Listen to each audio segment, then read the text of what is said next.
그러면 김종인 전 비대위원장이 이제 공감위원장으로 왔잖아요. 네. 그래서 김종인 위원장이 이 상황을 좀 수습할 수 있다고 보세요? 저는 꽤 수습할 수 있다고 보는 게 그냥 제가 두 분을 다 아는 입장에서 이준석 대표의 화기를 누를 수 있는 유일한 혈자리를 아는 사람은 김종인 위원장이에요.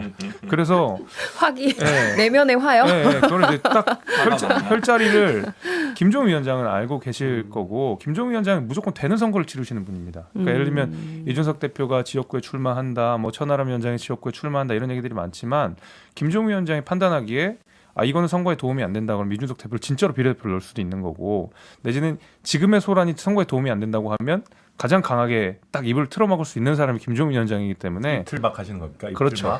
다른 의미의. 네. 그래서 저는 둘 다 굉장히 강한 정치적 색을 가지신 분이긴 하지만 유일하게 그래도 지금 제3신당의 어떤 뭐라 될까요? 불안정성 같은 것들을 안정시킬 수 있는 유일한 카드는 저는 그래도 김종인 위원장이라고 봅니다. 그런데 이제 뭐 새로운 미래 측 입장을 아무도 얘기 안 하셨으니까 뭐 제가 그 당을 잘 모릅니다만은 아까 좀 전에 나왔듯이 총괄 선대위원장 합의문에 이낙연 박혀 있잖아요. 그러면 이준석 대표 측에서는 이낙연 대표 측이 약속을 안 지켰다고 하겠지만 국민들 눈에 볼 때는 그렇게 안 보일 겁니다. 이미 다 그렇게 해놓고 다시 이제 주도권을 가져가겠다. 또 특정 인물을 계속 배제하는 정치.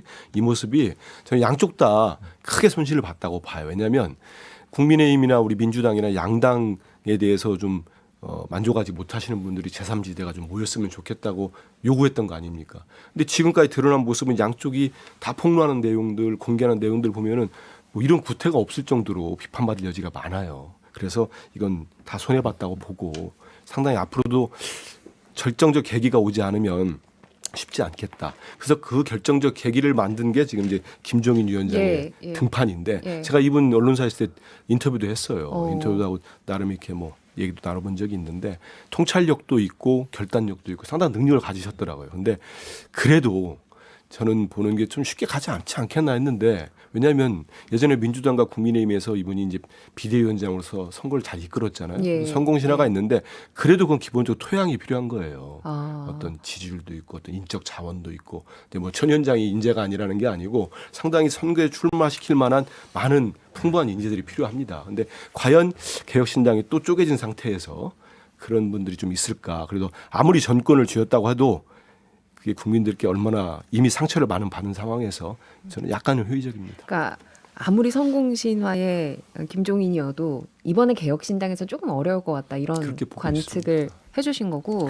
근데 저는 제가 봤을 때는 김종인 비대위원장이 이제 뭐 등판하는 거는 뭐 괜찮은데 이준석 대표 입장에서는 사실 이제 더 이상 젊은 정치인 취급받지 않고 내가 이제 홀로서기 하고 40대고 이제 그렇게 나아가고 있는데 결국은 아직은 정치적 후견인을 필요로 하는 거 아니냐라고 해서 오히려 앳된 이미지가 더 씌워진다는 의미에서 별로 좋은 그림은 아니었던 것 같아요. 스스로 문제를 해결하는 걸 이번에 보여줬어야 되는데 또 어디선가 구원 등판을 요구하게 되는 거니까 저는 그 면에서는 약간 좀 마이너스가 난 거 아니냐라고 좀 생각이 들고 그리고 요당에서 지금 공관위원장 역할이 그렇게 중요할까요? 뭐 쳐낼 현역이 없는데 실질적으로 그런 의미에서 사실은 이게 지금 역할이 되게 애매한 것 같아요. 공관위원장으로서 뭔가 할 게 거대 정당에서 있지만 저희 당 공관위원장도 아무도 관심 없는 자리거든요. 그래서 저는 이 부분도 약간 아니 왜 갑자기 또 셀프 디스라고 아니 뭐 정확히 분수를 알고 이제 평론을 하는 것이 중요하기 때문에 저는 그렇게 얘기를 하고 그래서 조금 여러 가지로 여튼 별로 좋은 신호들은 아닌 것 같습니다. 개혁신당에. 그리고 지금 와서 말할 수 있지만 통합 반대하지 않았어요? 천하람 위원장은 마음속에 아니에요. 저는 통합하였다고 지금 다 공언되어 있기 때문에 일단 다시 돌아가서 우리가 좀 보면 일단 저희 입장에서는 김종인 위원장 오신 거는 호재예요.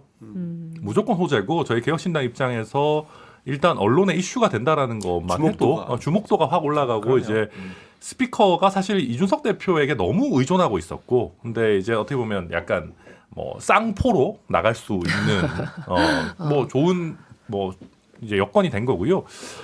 그리고 많은 평론가나 정치권에 있는 분들이 김종인 위원장 안 오실 거다라고 했었어요. 아니, 왜냐하면 본인이 안 간다는 말씀을 하셨어요. 근데 그거는 관심 이제 없다고. 김종인 위원장 네. 영입의 원래 1단계이기 때문에 관심 없다 해서 시작하는 거라서 안 간다가 아니라 관심 없다. 네, 예, 예. 그건 이제 오히려 저희는 관심 없다 나왔을 때 오시겠구나 생각했는데 이미 거짓말을 하신다는 거예요? 아니, 김종인 그런 게 아니라 위원장이? 이제 그만큼 한 이게 입으로 두말한다는 거예요. 그렇지 않죠. 이렇게 아, 모시는 과정이 필요해요. 앞으로 원래. 관심이 있게 좀 잘해라 이런 이제 시그널인가요? 그래서 이제 저도 관심 없다 나왔을 때 오시겠구나 생각했는데 어쨌든 간에 그 많은 분들이 그랬어요. 많은 분들이 김종인 위원장의 김종인 매직이라고 하는 거는 될 만한 집에 가서 숟가락 얹는 거 아니냐라는 식으로 분석하는 분들이 많았어요. 저는 제 의견은 절대 아니지만. 근데 사실 이번에 개혁신당뿐만 아니라 개혁신당이 아닌 그 어떤 3당도 한국 정치에 쉽지 않습니다. 근데 그걸 본인이 지금까지 쌓아온 레거시를 어떻게 보면 위태롭게 하면서도 내가 어떻게 보면 여기서 승부를 한번 보겠다라고 해주신 거는 저희 입장에서 굉장히 감사한 결단이고요. 그리고 저는 김종인 위원장을 모시고 오는 정치력을 발휘했다는 데서 저는 이준석 대표가 뭐 앳된 느낌이라거나 마이너스라고 전혀 생각하지 않아요. 왜냐하면 황교안 대표가 뭐 김종인 위원장 모셔왔다고 왔다고 해서 뭐 황교안이 그 뭐 자기서기할 능력이 없네 이게 아니라 모셔오는 것도 능력인 거거든요. 그렇게 보고 그리고 지금 저도 이낙연 대표와 헤어지면서 저희도 타격도 입었고 뭐 있고 하지만 오히려 김종인 위원장 이슈로 좀 자연스럽게 넘어갈 수 있고 그렇게 넘어가서 당내의 여러 이 자원들을 쭉 보게 되면은요 앞으로 인식의 전환이 저는 좀 있을 거라 봐요. 사실은 이준석 대표가 정치력이 없네, 뭐 트러블이 나네, 막 이런 얘기를 할 때 잘 보면 저희한테 이제 같이 합쳐진 여러 세력들 보면 뭐 한국의 희망 말할 것도 없고 금태섭 의원이나 조홍천 이원욱 의원이나 뭐 저희가 다 지켜냈거든요.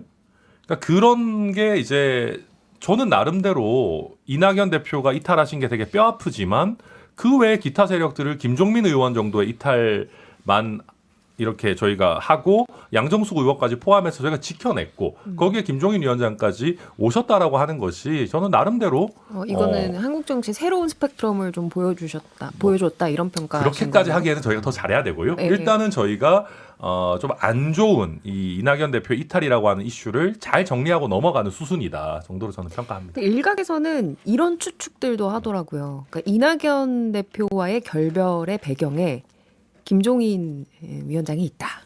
아 그거는 진짜 아니에요.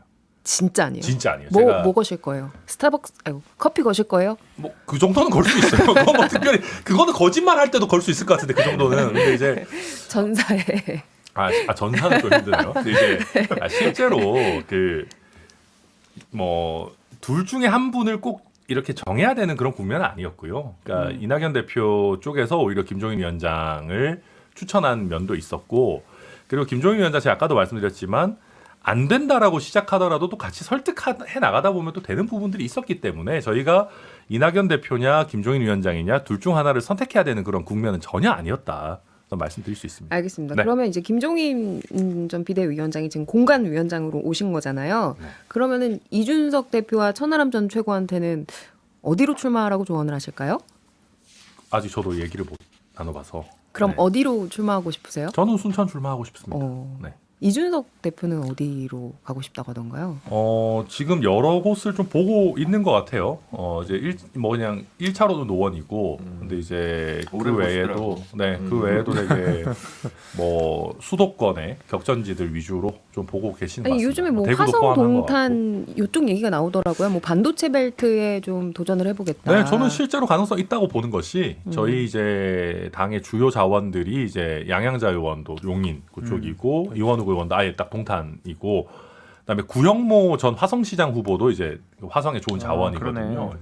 그러다 보니까 벨트를 만들기가 제일 좋아요. 네, 그래서 지금 얘기는 많이 나오고 있는데 근데 이게 너무 이렇게 또 오픈이 많이 돼서 이게 실제 할 수 있는 전략인지 좀 봐야 될 것 같아요. 왜냐하면 이게 이준석 대표 나온다 그러면 또 양당에서도 대진표가 좀 대진표에 대해서 또 고민하실 수 있어서 현실화 될지는 좀 봐야 될 것 같습니다. 그럼 원래 이 자리에 앉아있던 우리 장성철 소장님이 맨날 나는 비례가라 뭐 그러신 비례무새다 이러잖아요.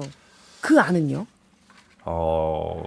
잘 모르겠습니다. 근데 이준석 대표 본인이 거기에 대해서 완강하게 안 하겠다라고 하고 있기 때문에 뭐 저는 그냥 개인적으로는 아니 비례 좀 후순위 정도 받아가지고 전국 선거 지휘하고 해도 되지 않을까라고 생각을 하는데 본인이 되게 완강하고 자기가 선두에 서서 이렇게 격전지에서 뛰어야 된다라는 생각이 되게 강한 사람이라서 그러니까 이런 말을 너무 많이 뱉어놓은 상황이라서 물르기도 좀 어렵게 돼버렸어요. 그러니까 그러면 나중에 변명이 필요하거든요. 그러니까 뭐 그 해명이라고 부르든 변명이라고 부르든. 근데 정치인이 지역구를 정하고 비례대표를 나가는 거는 뭐 당적을 옮기는 만큼 이상의 의미를 지니기 때문에 예를 들면 노원병을 출마하지 않는다, 뭐 화성벨트로 나간다, 여러 가지 명분들이 있겠지만은 갑자기 비례대표로 갔던 거는 이준석 대표한테 국민들이 기대했던 건 전혀 아니었을 거고 본인 스스로가 이미 그 얘기를 너무 많이 해놔서 나중에 비례대표 딱 나와버리면 좀 그 유권자들 입장에서도 띠용하는 게 있을 것 같아요. 그러면은 민주당과 이제 국민의힘 양 당에서 이 이준석과 천하람 이 주축 멤버들이 어디에 출마할 것이냐 이거 조금 이렇게 유의미하게 지금 살펴보고 있는 분위기가 있나요? 그럼요. 그래요? 당연하죠. 살펴봐주는 거예요? 저는 가까워서 그런 걸 수도 있습니다. 고마워요. 천하람이랑 친해서 그런 걸 수도 있는데 인재영입 인재영입. 그건 좀 그렇고 당연히 유의미하게 보고 있고 왜냐면은 천하람이나 이준석 정도의 맨파워를 가진 사람들이 지역구로 나갔을 땐 당선 여부 차치하더라도 분명히 선거구도에 영향을 확실하게 주거든요. 왜냐하면 특히 이제 수도권 선거 같은 경우에는 5% 이내로 당선이 결정되는 데가 너무 많기 때문에 천하람 같은 사람이 수도권 어디 딱 나간다 그러면 당연히 거긴 선거구도에 큰 영향을 줄 수밖에 없기 때문에 제 입장에서도 뭐 우리 지역은 아니겠지만 다른 지역으로 나왔을 때 어떻게 지형이 변할지는 당연히 초미의 관심사로 지켜보고 있죠. 도봉은 나오지 마라. 뭐 이런. 도봉갑은 안 된다. 쉽지 않습니다. 왜냐하면 체형도 비슷해서 유권자들이 헷갈려요. 헷갈려요. 민주당은요? 뭐 개혁신당 어떻게 지금 뭐 이제 합쳐졌다가 분열되는 이런 모습들을 뭐 지켜보는 건 맞는데요. 뭐 이준석 대표가 지금 어디로 갈지 여기에 대해서 뭐 우리가 공식적으로 보고 그러지는 않습니다. 근데 뭐 어디 출마지를 정한다고 하면은 거기에 맞춰서 우리도 이제 보겠죠. 당 대표니까. 그런데 저는 그 김종인 위원장이 그동안 공관장 맡으시면 해왔던 얘기들이 좀 있어요. 이준석 대표가 본인이 꼭 지역을 고집하는 이유가 있다는 말씀을 여러 번 했지만 그 못지않게 김종인 위원장이 한 얘기가 이번에 안 들어가면 이준석의 정치 생명 끝난다. 배지 달아야 된다. 그래 했기 때문에 저는 공관위원장 제가 그 인터뷰도 하고 겪어본 그 김종인 위원장은 본인 전권입니다. 전권 말 그대로 본인의 결정으로 내리기 때문에 예.